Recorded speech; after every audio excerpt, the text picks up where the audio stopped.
ایک چھوٹا سا بچہ رات کے اندھیرے میں رو رہا تھا۔ اس کی آواز بار بار سنائی دے رہی تھی، پانی، پانی۔ خیمے میں خاموشی تھی، ہر طرف تھکن، خوف اور بے بسی تھی، اور سامنے کچھ ہی فاصلے پر دریائے فرات تھا۔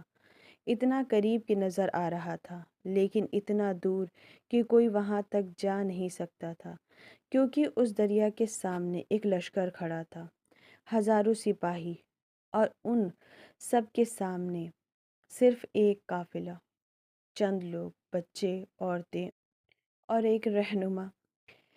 یہ کہانی ہے کربلا کی۔ السلام علیکم ورحمۃ اللہ وبرکاتہ۔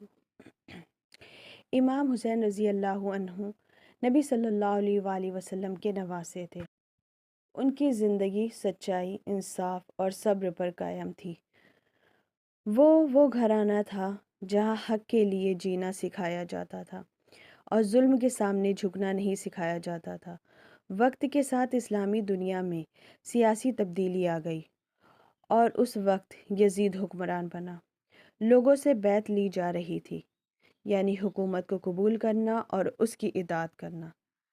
لیکن امام حسین رضی اللہ عنہ نے اس بیعت کو قبول نہیں کیا، کیونکہ ان کے نزدیک حکومت صرف طاقت کا نام نہیں تھی، بلکہ انصاف، سچائی اور ذمہ داری کا نام تھا۔ جب حالات مزید سخت ہونے لگے، حضرت امام حسین رضی اللہ عنہ مدینہ چھوڑ کر مکہ چلے گئے۔ وہاں ایک بہت بڑی بات ہوئی۔ کوفے کے لوگوں کی طرف سے ہزاروں خطوط آئے۔ ہر خط میں ایک ہی بات تھی، ہم آپ کے ساتھ ہیں، آپ ہمارے پاس آئیں۔ یہ خطوط امید بھی تھی اور وعدہ بھی۔ امام حسین رضی اللہ عنہ نے ان پر بھروسہ کیا اور سفر شروع کر دیا۔ ان کے ساتھ ان کا گھرانہ تھا اور ان کے بچے تھے اور چند وفادار ساتھی تھے۔ لیکن راستے میں ایک تبدیلی آ گئی۔ جو لوگ ساتھ دینے کا وعدہ کر رہے تھے، وہ آہستہ آہستہ پیچھے ہٹنے لگے اور قافلہ تنہا ہو گیا۔ جب یہ قافلہ کربلا کے میدان میں پہنچا تو وہاں پہلے سے ایک لشکر موجود تھا۔ اب راستے بند ہو چکے تھے اور حالات مکمل طور پر بدل چکے تھے۔ پھر ایک سخت فیصلہ لیا گیا کہ پانی بند کر دیا جائے۔ سوچیں، شدید گرمی، ریت کا میدان اور سامنے پانی جو نظر تو آ رہا تھا لیکن حاصل نہیں تھا۔ خیمے میں بچے پیاس سے بے حال تھے، خواتین پریشان تھیں اور وقت گزر رہا تھا۔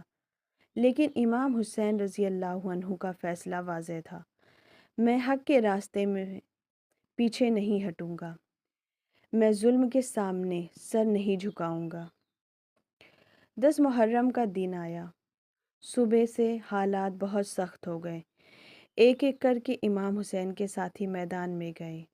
ہر ایک نے اپنی جان دے دی، لیکن اپنے اصول سے پیچھے نہیں ہٹے۔ پھر وہ لمحہ آیا جب سب ساتھی شہید ہو گئے اور امام حسین رضی اللہ عنہ اکیلے رہ گئے۔ خیمے میں خاموشی چھا گئی، ہر طرف سناٹا تھا، لیکن ان کے قدم پیچھے نہیں رکے۔ انہوں نے پیچھے ہٹنا قبول نہیں کیا، نہ ڈر، نہ جھکاؤ، صرف حق پر ڈٹ جانا۔